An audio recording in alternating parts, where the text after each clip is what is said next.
Welcome to Sinful's Horror Stories. If you're new to the channel, please be sure to subscribe now for future content.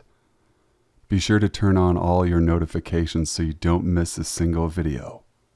Please make sure to leave a like on the video, because this helps my channel grow immensely. Thank you guys for all the supportive comments. I do read each and every one of them, and try to reply to most when I have time. Email your true scary stories to thesinfulsavant@gmail.com to have a chance to be featured on an upcoming video. Sit back, relax, and stay sinful. Okay, so this story is a bit different than most of the ones I see around here, but it's been on my mind for quite a while now, so I really wanted to share it. The scene takes place in the late 90s when my mom decided she was tired of living in a big city. She bought us a house on the countryside. She'd always been a loner and was desperate for some peace and quiet, so she found a house in a very small village that was in really bad condition and decided to handle all the renovation by herself. She quickly realized it was too much and started asking around the village if someone could help her out. Quite quickly she met Daniel, and he offered to do most of the manual labor for a very cheap price. Daniel was a very simple man. He never went outside the village and wasn't educated at all. He could barely read. But my mom was a teacher and she saw something in him. Despite the lack of education and knowledge, she knew almost right away that this man was extremely intelligent. He just had no idea. So she started giving him books, helping him perfect his reading and writing skills. He was an extremely fast learner, and in a few months he was a different man completely. He came over every day to talk to her, read, and sometimes work on the house. He also helped her through her pregnancy and helped out when I was a baby. I wish the story would end here, but it doesn't. The way he talked and his opinions and thoughts about the world had changed, and it made him very different from everyone else in the village, including his own family. People who were teasing him about it at first started to really resent him. They were mean and stopped talking or interacting with him in any way because they thought he had become presumptuous and arrogant. My mom was the only one who still talked to him. So he started to resent her for changing him and started to drink a lot to dull his mind. He got drunk every day hoping he would get back to where he was and would be accepted by everyone again. But of course that's not how it works. When I turned 4, my mom told him we were going back to the city so I could attend a good school and we'd probably be back once in a while, and he snapped. Not only did she give him a poisonous gift that was ruining his life, she was leaving him all alone with absolutely no one else to talk to. That day he left screaming, and a few hours later his car crashed into our garden. I remember my mom being very calm and telling me to go hide under her bed upstairs. I rushed upstairs and looked through the window. I saw him coming out of his car with difficulty. He was mildly hurt by the crash, but mostly super drunk and angry. My mom was walking towards him when he swung out a huge axe and she came running inside. She locked the door and phoned the police. He started yelling that he'd kill us and destroy our car with his axe. When he was done, he started destroying the door. He came in, climbed up the stairs, and used the axe to destroy my mom's bedroom door. The police arrived before he managed to get through. They arrested him and he died a few days later. I think it was liver failure or something like that. I honestly don't know if he would have killed us, and I don't know if he loved my mom. That's all a mystery. I'm still very scared every time I think about it, and axes scare me to death. I worked at a law firm in a fairly large U.S. city. I lived 1 block from work and therefore walked every day. About a half mile in the other direction was a restaurant I truly loved. One evening, after a crappy day, I decided to go out to dinner before going home. I went to the restaurant, had dinner, and started the walk home. It was dusk at this point, but there was still plenty of light. The street was deserted, except for a single car traveling in the opposite direction. The car suddenly slammed on its brakes, and I was very surprised. I stopped walking. I expected it to be someone asking for directions or something, but instead it was two guys staring right at me. The driver was literally hanging out of the window and licking his lips. I was very deliberately rolling my eyes and kept walking. I had walked most of the way back to my office when I got a weird feeling, like someone was watching me.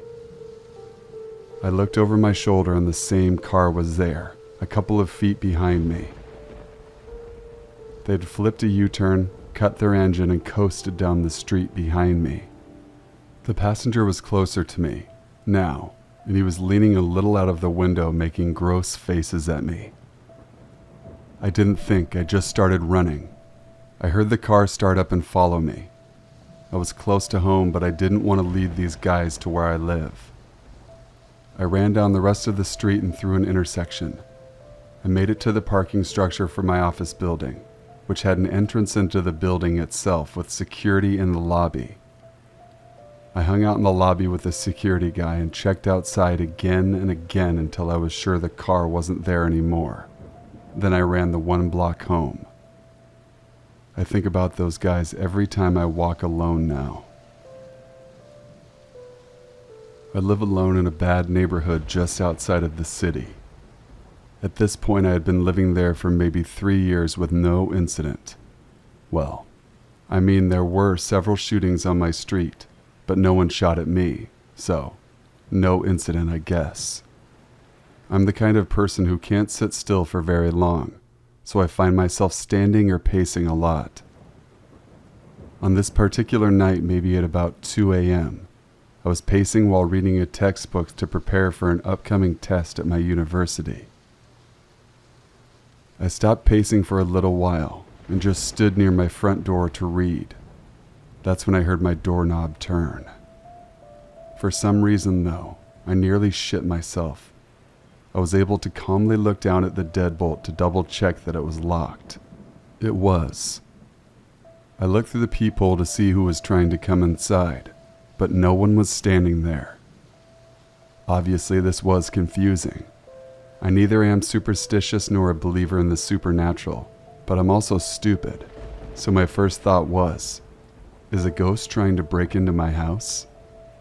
Thankfully, that would have gave way to a more logical thought of, maybe they're going around back. So, I quickly moved to the back door to make sure it was locked. It was. But then my front doorknob started turning again and again. I tiptoe/ran to the front door. At this point, my heart was pounding. My dog, big protective teddy bear, is looking at me with major concern in his eyes. I look out the front peephole again, but there's still no one there. That's when I hear a small knock on my door as I'm looking through the peephole. Then a small childish voice says, "Let me in." Silence. "Let me in." I'm still looking through the peephole while covering my mouth with my hand to make my breathing quieter. Through the peephole, I see a small 3-year-oldish girl walk to the edge of my porch and look into my bushes. She nods, then says, "Okay," in what I think was supposed to be a whisper. She walks closer to the door again, and I lose sight of her in the peephole. She tries the handle again, then knocks and says, "Please help me." My uncle is a cop, so I heard about people using children as a way to get people to open their door before blitz attacking. So I'm pretty sure that's what's happening at this point. I wasn't sure how to handle this situation, so I just, not even into a phone, "Hi, I think someone is trying to break into my apartment. Yeah, my address, 123 Fake Street Avenue. Yeah, I'll stay on the line." I then saw a shadow emerge from my bushes. Thankfully, they scooped the kid and ran off. There were 2 people and the child. People who tried to break into my apartment to rob or kill me. Let's not meet again. I'm writing this only a few hours after everything happened. Now that I've calmed down and the sun is coming up, I feel somewhat safer. Last night I was laying in bed, reading a little before I went to sleep. I think it's important to clarify that I live on the outskirts of my town. Still in town, but definitely on the edge, off the highway that leads out of town and into about a 15-mile stretch of country. Woods, fields, a few residences, but mostly open highway. So other than the other tenants in my actual apartment building, it's normally very quiet in my area. My building is square with 4 apartments, and for each of us our door simply faces out into the open. There's no lobby or foyer or anything. My door in particular looks out into a large field that goes up a hill. I don't remember the exact time, but sometime between 1 and 2 a.m., someone randomly started banging on my door, which freaks me out at the best of times in broad daylight, but especially in the middle of the night. I nervously went to ask who it was, and this guy with the deep voice claimed he was a police officer and that I needed to let him in at once. That's what he said. I needed to let him in. Not that I needed to open the door. Luckily, I watch and listen to a lot of true crime stuff, so I got pretty suspicious very quickly. I just got near instant alarm bells because he couldn't tell me why I needed to let him in, what I supposedly did, and he never asked what my name was. He also didn't really sound like a cop, if you know what I mean. Obviously, I was feeling creeped out, so I decided to call 911 to confirm that there was an actual officer at my address, and they said there wasn't.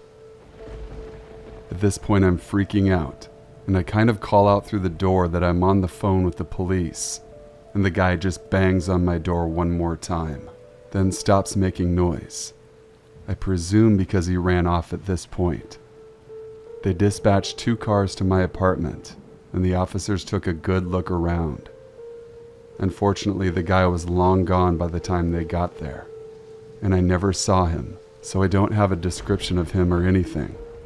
But the cops said 2 things to make me feel better.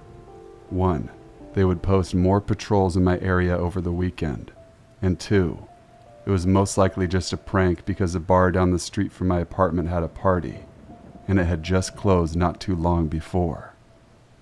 Always trust your instincts, and remember that if you have any doubts about someone claiming to be an officer, call 911 and confirm that they are who they say they are. Dispatch and the officers who came tonight told me you will not get in trouble for making sure the person talking to you is actually an officer. This also applies to situations where it's nighttime and dark, so you can't really see for sure if it's a real cop car behind you or not. If you see flashing lights behind you on a back road or dark area at night, put on your hazard lights and call 911 first to make sure it's actually a police car. You won't get in trouble. Better safe than sorry. Thank you guys for watching. Please be sure to leave a like on the video. Comment, share, and subscribe for future content. Comment on the comment section below your theme ideas for upcoming videos. I want your input on everything that I post on this channel. Email your stories to thesinfulsavant@gmail.com. I will leave a link to my email in the description box below as well. Till we meet again, stay sinful.